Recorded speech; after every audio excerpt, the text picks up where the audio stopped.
It is my honor and pleasure to welcome all of you to the afternoon plenary session of our conference. My name is Federico Cinquepalmi and I'm the head of unit for the internationalization of the higher education at the Ministry of Education, University and Research. But I don't feel like being here as director of the ministry, but as an academic like you in loan with the ministry. And because I've been behind the idea of that conference since the beginning, let me tell you that I'm very proud to see how enthusiastically you have responded to the invitation of the Bologna University and myself. So thank you for coming, really, from the deepest bottom of my heart. This afternoon plenary session is dedicated to, of course, the wrap-up of the work of the last 2 days, but we will start with a very interesting introduction by Maysa Jalbout. Professor Jalbout is coming from the Center for Universal Education of Brookings Institution in Washington, D.C., isn't it? No. So Maysa, may I ask you kindly to take the podium? Thank you. Thank you very much. Good afternoon. I would just like to start by thanking Rector Francesco Bertini and President Jalbout Noorda for the invitation.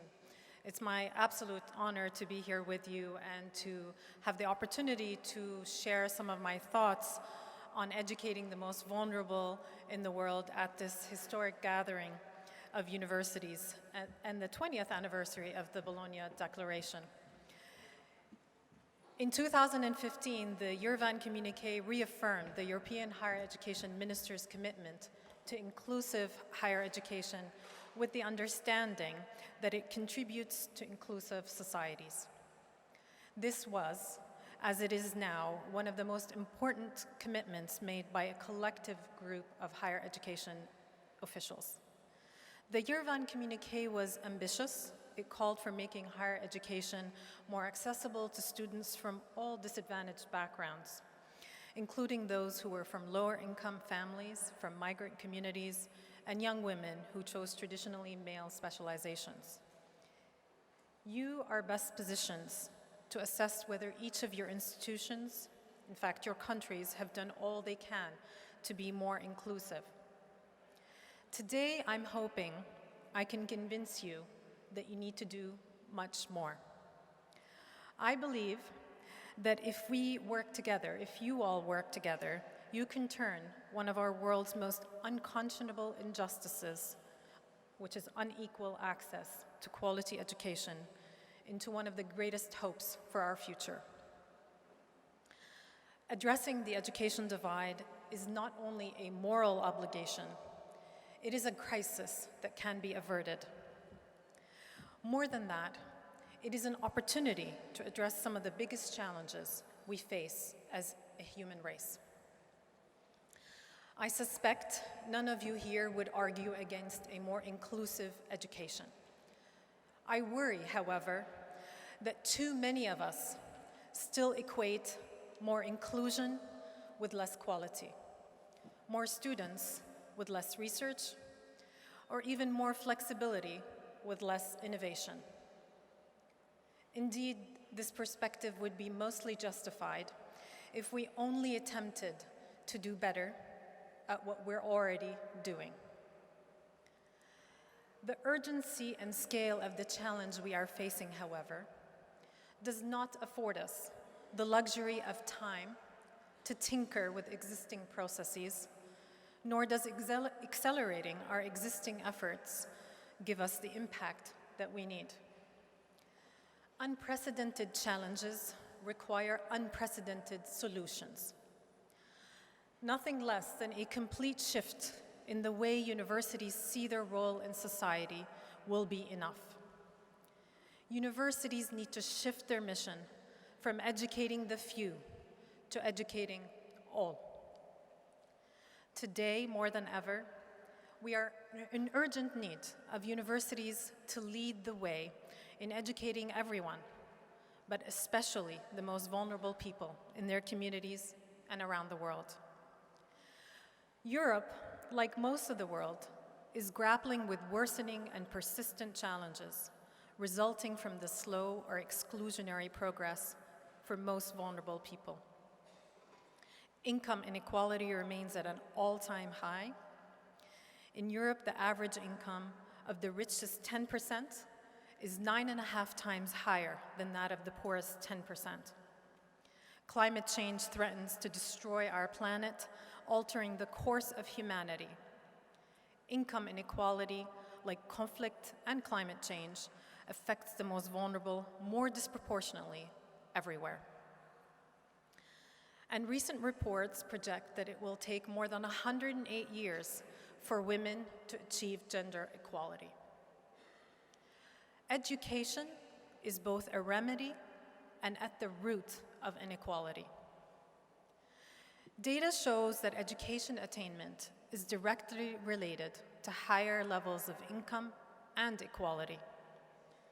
For example, the World Bank estimates that every year of a woman's education increases her income by 10 to 20%. Yet girls and women lag behind in access to education at all levels in many parts of the world, including in traditionally male-dominated fields such as STEM in the developed world. Low-income, rural, and first-generation students around the world are much less likely to enter and complete university, and only 1% of refugees have access to higher education globally. Before I carry on, it is important to take a moment to recognize that universities face tougher times than ever. They're under scrutiny for everything. They're expected to reform more quickly than the societies that they operate in. Public funding for universities has gone down, so they have to chase private dollars. They're under pressure to raise tuition fees while spending less on their students and faculty.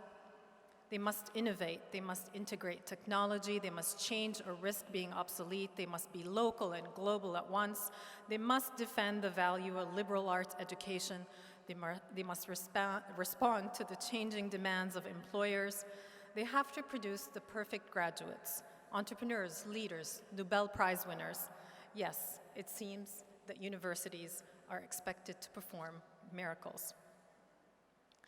Despite how challenging it may be for universities in this time, I believe, and I hope many of you share my view, that there's never been a more critical time for universities to have a greater impact on the world. Universities can and should educate the most vulnerable.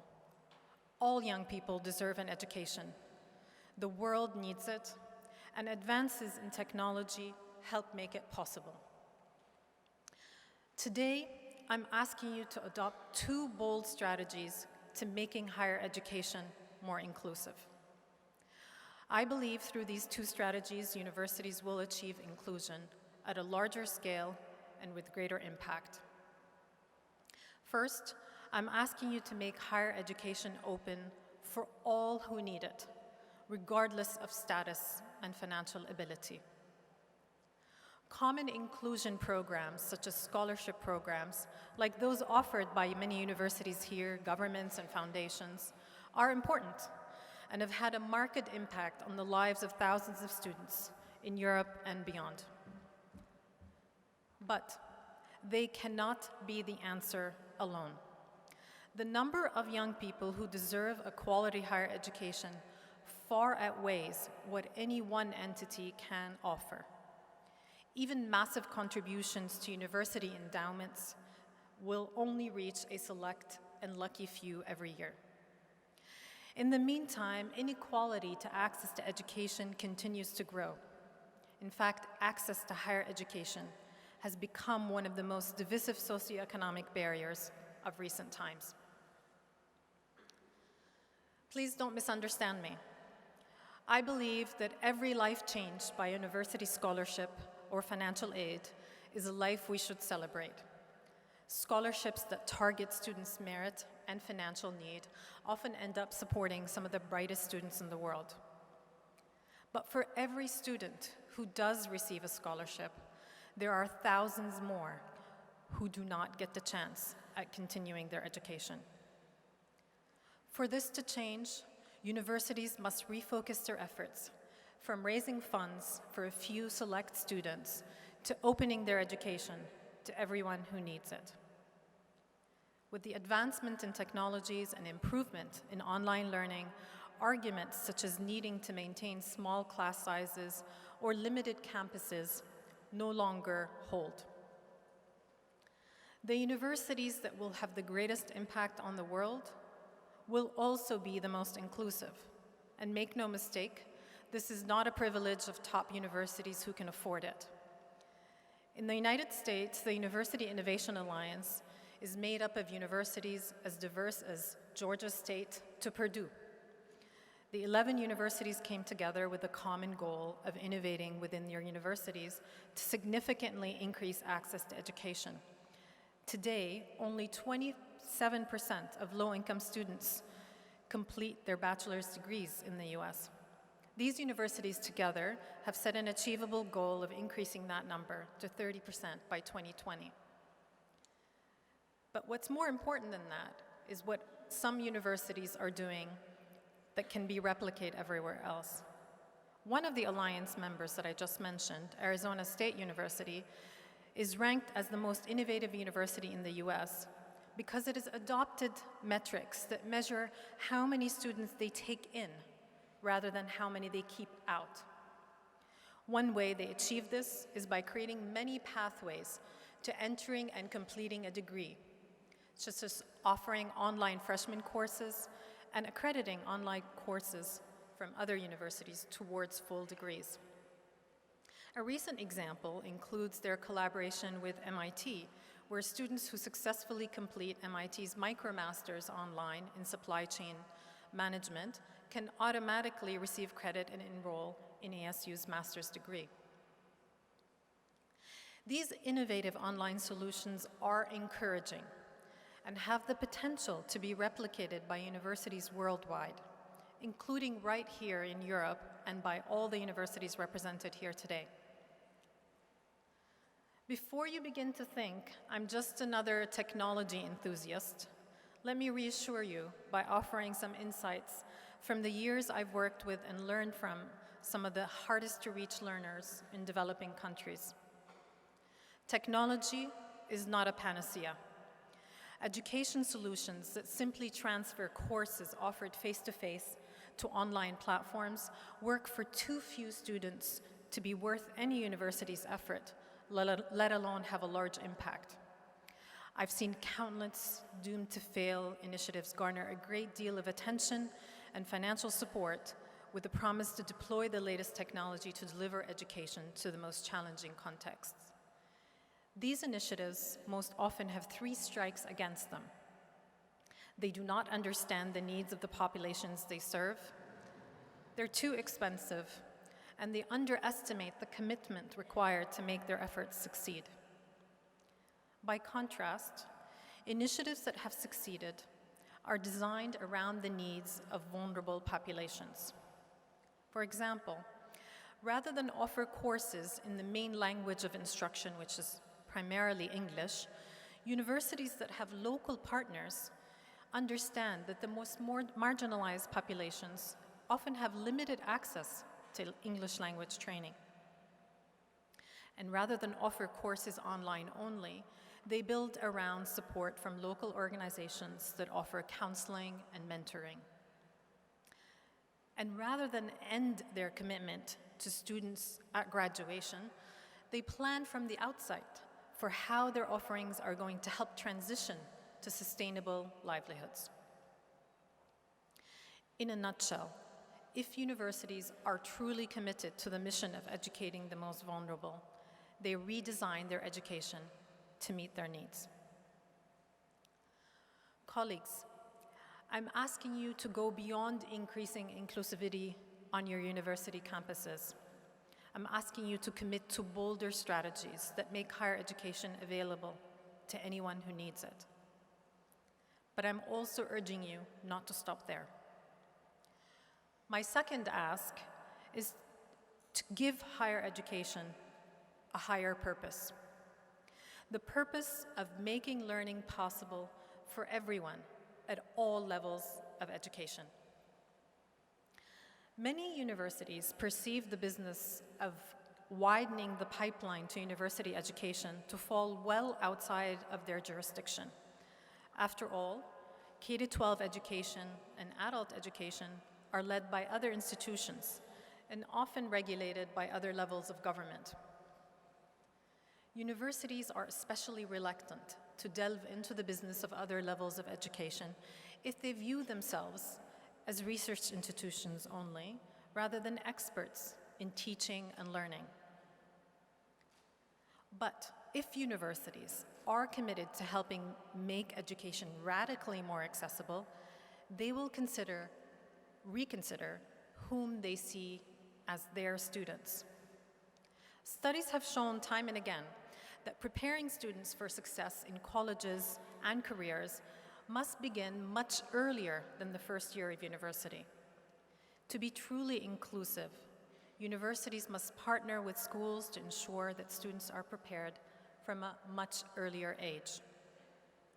Early counseling and mentoring programs can alter the trajectory of a student by helping them make good choices and develop the skills they need to succeed in university and beyond. At the adult education level, universities are well positioned to offer upskilling courses such as MOOCs. And early impact studies of MOOCs show that short online courses and credentials have had the largest take-up among adults who are educated and already in the workforce. They enroll in popular courses like coding and data analytics as a way to get ahead in their careers or in anticipation of massive career changes. MOOCs need to be rethought if they're going to be more relevant to those who have not had access to an education or are currently unemployed.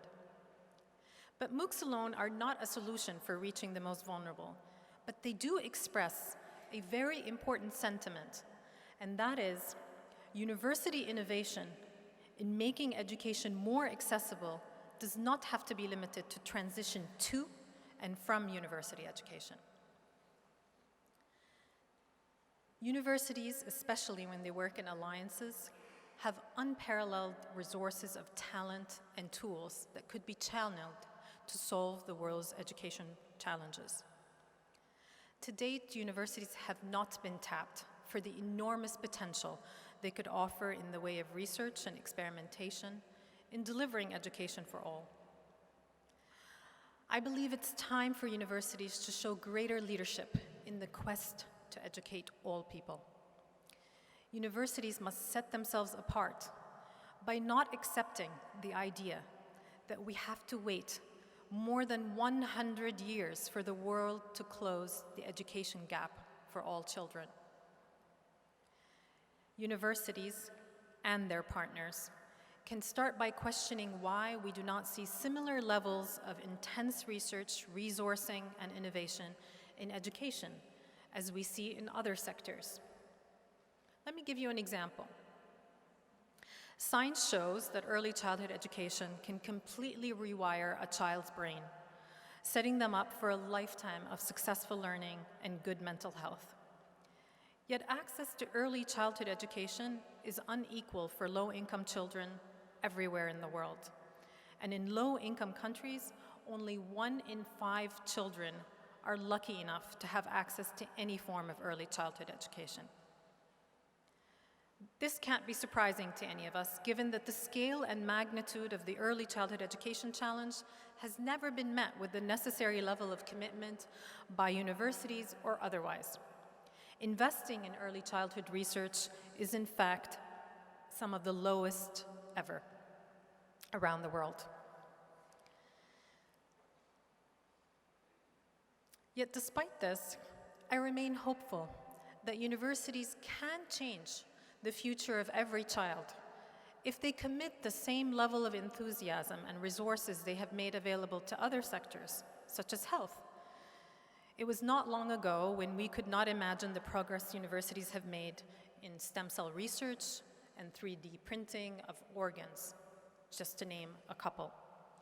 So why should we not imagine that universities could not help every young child access an education, or that we could close the 100-year education gap at a much faster rate than current projections?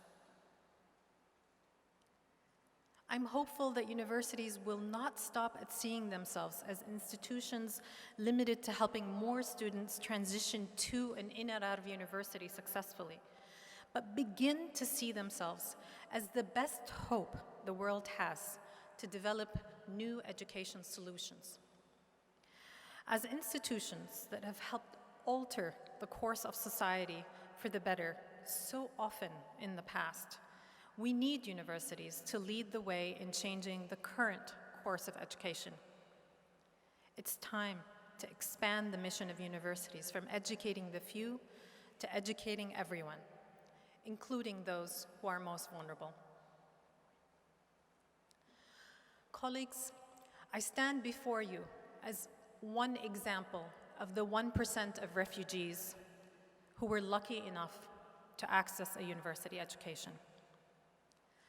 I have spent the better part of my career, with some success, trying to extend the same opportunity to as many people as I could, with government, NGOs, and foundations, and soon, I hope, with all of you, with all universities. I'm inspired by the resilience of some of the most vulnerable people in the world.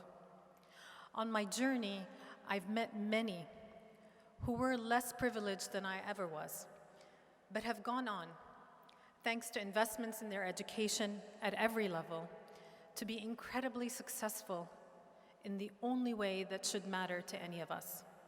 They have had impact on the lives of millions of people.